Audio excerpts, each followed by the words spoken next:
What if the greatest city in the world was becoming unlivable? In 2025, rent in New York has exploded past imagination. Families are crammed into tiny rooms, professionals are sharing beds on rotating shifts, and eviction notices are flooding neighborhoods once full of dreams. This isn't just gentrification. It's a silent crisis forcing thousands to choose between food and shelter. From luxury towers to homeless shelters, New York is splitting in two. So the question is, how are people surviving? And how long before even survival becomes impossible? This is the truth about New York's rent crisis. The city that never sleeps, but can't afford to live. New York City. Skyscrapers, yellow taxis, Wall Street hustle, a place where dreams are born. But behind the glowing skyline lies a silent emergency: rent. In 2025, the average monthly rent for a one-bedroom apartment in Manhattan has skyrocketed past $4,300.00. Even outer boroughs like Brooklyn and Queens now average above $3,000.00. This isn't just gentrification, this is a full-blown affordability crisis. For many New Yorkers, it's no longer about living the dream, it's about surviving the month. Nurses, teachers, retail workers, even tech employees are struggling to stay afloat. What used to be normal rent hikes have turned into 100% plus increases over a couple of years. Entire buildings are flipping from rent-stabilized to luxury condos. This isn't just a real estate issue, it's forcing families into shelters, pushing young professionals into extreme compromises, and killing off the diversity that made NYC magical. For the first time in decades, even born and raised New Yorkers are packing up and leaving. But others? They're fighting back, in ways the world has never seen. Rotations and rental roulette. In a city where your rent might be higher than your salary, people are getting creative. Forget one roommate, some people now live with 4 to 6 strangers in a 2-bedroom just to survive. Flex walls, temporary dividers, turn a living room into a 3rd or 4th bedroom. Others are embracing the rental roulette strategy, staying in one sublet for a few months, then hopping to another. It's unstable, exhausting, but for many, it's the only way to afford rent without getting crushed under long-term leases.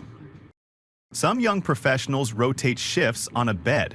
Literally, one sleeps during the day while the other works nights. It's called hot bedding, a concept borrowed from overpopulated military bases, now used in Brooklyn lofts.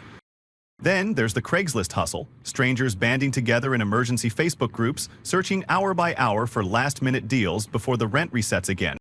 These aren't lazy people. They're engineers, nurses, delivery drivers, artists, all trying to survive in a city that seems to be pushing them out, one rent hike at a time.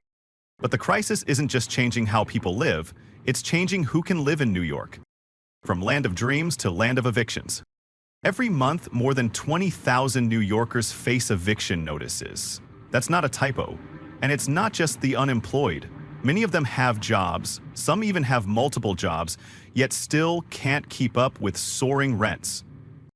Landlords, emboldened by post-pandemic market demand, are rapidly converting rent-stabilized units into high-end short-term stays for tourists.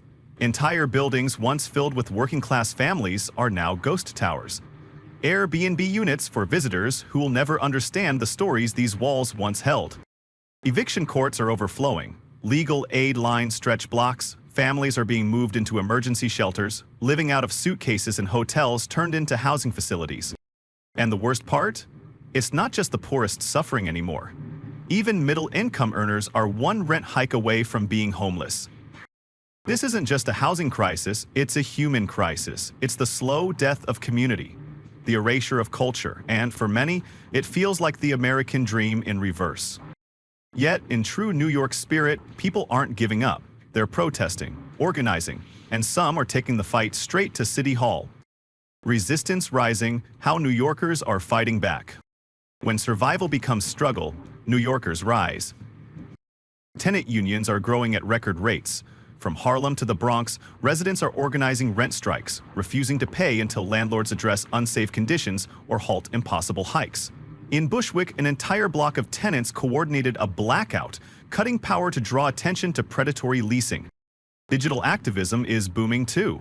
TikTok creators now tour bad landlord apartments, exposing mold, broken elevators, and absurd rent asks. Hashtags like cancel rent and landlord shaming trend weekly. Lawmakers have begun to take notice. Bills proposing stricter rent control, eviction moratoriums, and penalties for unlicensed short-term rentals are being debated in the state Senate. Some wins are already here. Thousands of illegal Airbnb listings have been taken down. Yet critics argue the market is only responding to demand. Wealthy investors, foreign buyers, and digital nomads want NYC, and they're willing to pay. But what happens when a city becomes too expensive for the people who give it its soul? For now, resistance is the only answer, and the people are louder than ever. What's next for the city that built America? The New York rent crisis has exposed a brutal truth. No matter how big the city, it cannot survive without its people.